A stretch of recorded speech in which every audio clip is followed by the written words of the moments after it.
Okay, guys, welcome to another episode of Wehraboo Review. Today we're going to be looking at some anti-aircraft machinery here on the German side. So I've been playing these for a while, and actually these are some of my favorite, and pretty good at shooting down planes overall. This Sd.Kfz 251/21 is one of the optimal ones with the 15mm MG101 machine guns. It's got 3 of them. And I'd say it's comparable with the 50 caliber, probably a little better. It's got a little more punch than the 50 caliber. Can take down planes and actually can take down tanks pretty easy too, lightly armored tanks and um, armored cars and stuff like that. So yeah, you got to watch out for these when you're up against them. They have a little bit of armor, but not much. But they're more agile, and the turret turns really fast, so it's really a good one to play with. I've talked about the Sd.Kfz 6-2 before, and how I've complained about this whole issue with this canopy here in the front windshield, how it's fixed in the up position. We can't drop that, so the cannon cannot shoot forward, which normally in real life it could. They had these so they could drop and they could shoot the cannon, and it operated as an anti-tank gun. And it doesn't have any, as we see, it doesn't have any good AA or AP rounds for tanks. It's great for taking out planes. And these are somewhat effective on lower armor tanks, these PZGRs. Armor piercing high explosive shells, but they're not quite as good as the black tip. And we know, we've read that the black tip existed in the war. So why they don't have those available is probably a balancing thing. Who knows, really. This one here is a nice little recon car, the Sd.Kfz 222. So this is a nice little recon car. It's only armed with a 20mm quick gun, quick 38 flat cannon. But yeah, this one does have the, go back to it here. This one does have the PZGR 40s, high velocity armor piercing tracer shells. So these are pretty mean rounds for 20mm. They'll chew up anything that's lightly armored. It's a quick one. Gets up to 90 kilometers per hour, so it gets going pretty fast once it builds up some momentum. Overall, it has no armor, literally. Machine guns can take it out, but it's a good little agile car for an armored car. And then the Sd.Kfz 140-1. So this is based on a tank chassis. I believe it's the PZ38 chassis. Correct me if I'm wrong, but yeah, this one's pretty good too for shooting down planes and for recon tank usage. It's got the MG42 here on the side, so it's pretty effective at taking down planes combined with the 20mm. It's got pretty decent armor for light recon tank and anti-aircraft. And not much to say about the Flak Panzer 38. It's just your basic 20mm. That's all it has. Open gunner position here. He can be killed pretty easily just with machine gun fire. So yeah, it's better than nothing anti-aircraft. It's got the 20mm flak, can take down most things, but sometimes it works as an anti-tank against recon cars and lightly armored vehicles. And I've got the ME410A1 as my strike aircraft on this round. So let's give it a whirl and see how we do playing mainly as anti-aircraft vehicles. See if we can get any kills and give it a real Wehrboo review.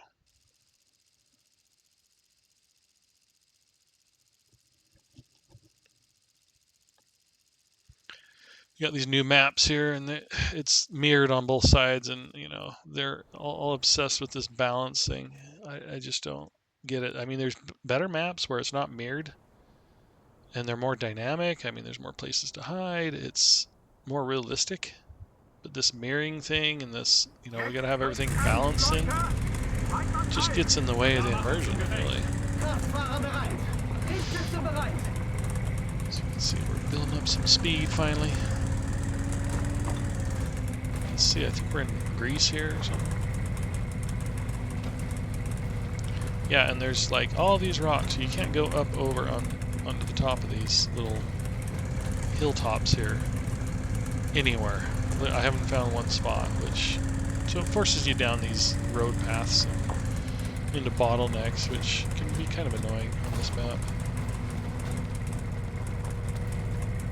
Let's see, we'll drop some already down here. We'll probably you guys crossing here, right?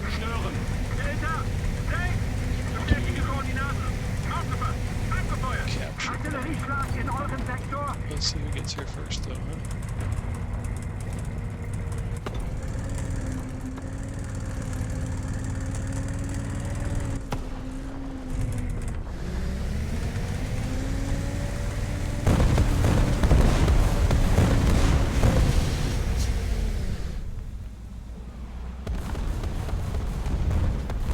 It's nice to get a capture.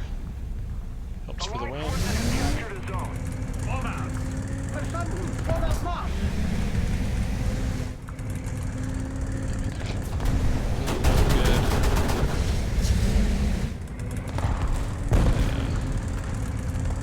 Threw him off his game there. Blew his turret. Classic. Let's see what we can get over here. We should go forward along with that. One guy was back behind there, but we don't have the advantage anymore. maybe we can creep up on these guys here. Hopefully there's nobody on the side there. Might have gone around already. Let's see if we can get behind these guys. Getting killed. Oh, they're already dead. Good work, team. Go up here a little further. See if we can wreak some havoc behind enemy lines. See if we can snipe someone coming down here.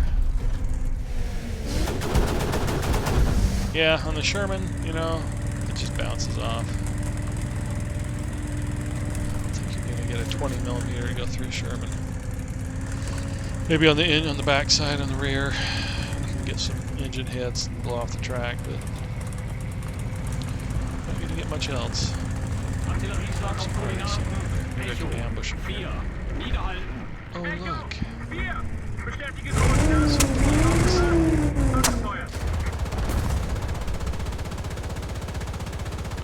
It was good to strafe these guys because, you know, they could crash and you get the kill. And he crashed. And had I hit him, I would have got the kill. Before he's still here.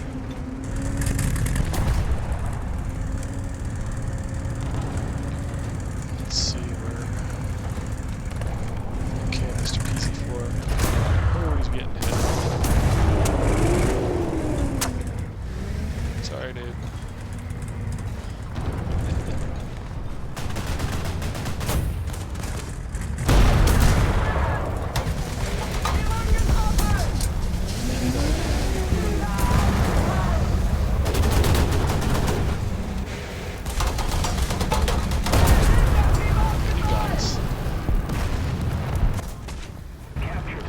These bottlenecks are just, they only favor heavy frontal armor tanks. I mean, it makes it really hard to get their flank around with the light tank and, you know, do some damage on them.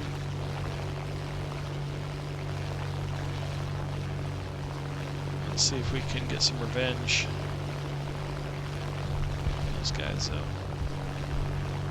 Drop a few bombs. Mr. Sherman here.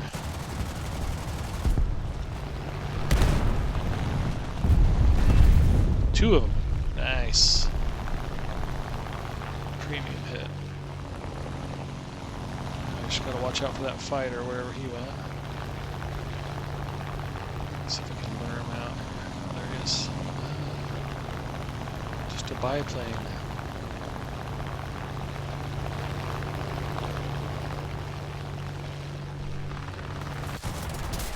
Oh, there was another one. A Yak 9. Yakety yak. Like all Russian planes, they just turn on a dime too. You know, it makes me wonder how did the Russians, or the Soviets, I should say, how did they lose so many planes in World War II if they were such good aircraft? You know, you turn on a dime, you can outturn the F-109.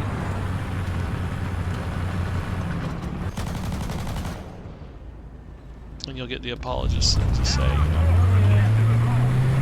we're really good, and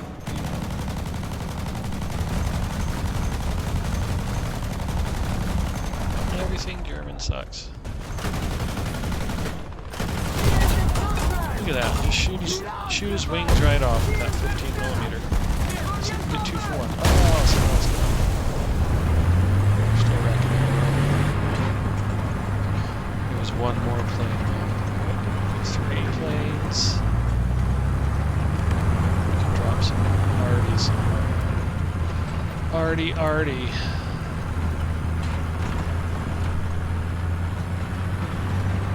Look at that. All points are captured.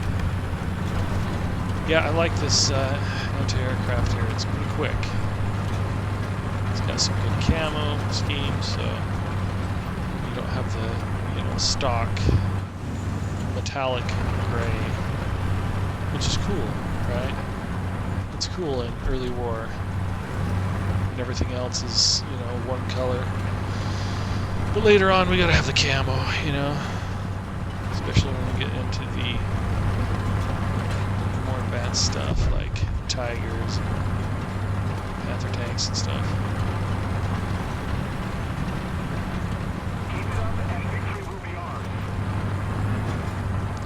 I'd say we're kicking ass though.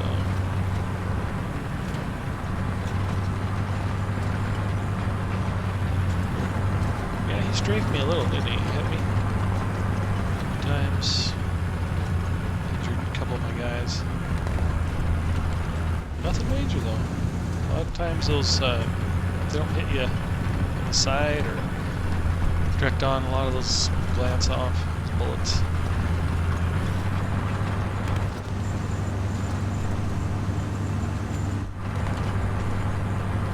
I can say I do not like this map though. It's one of my least favorite maps. So now we get to go up and camp these guys, huh? Get some guy creeping up here. Be all stealthy.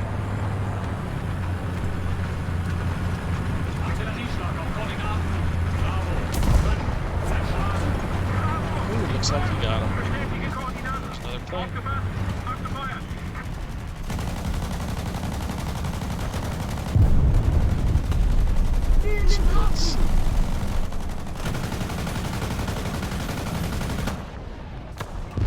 Ooh, nice. Assist. 2 planes.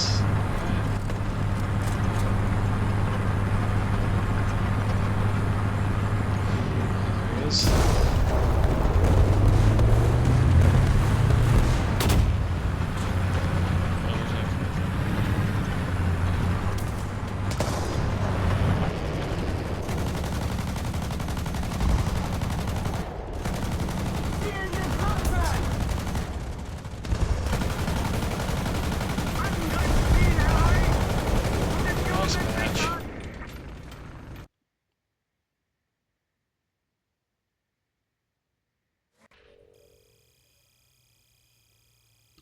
Could do better.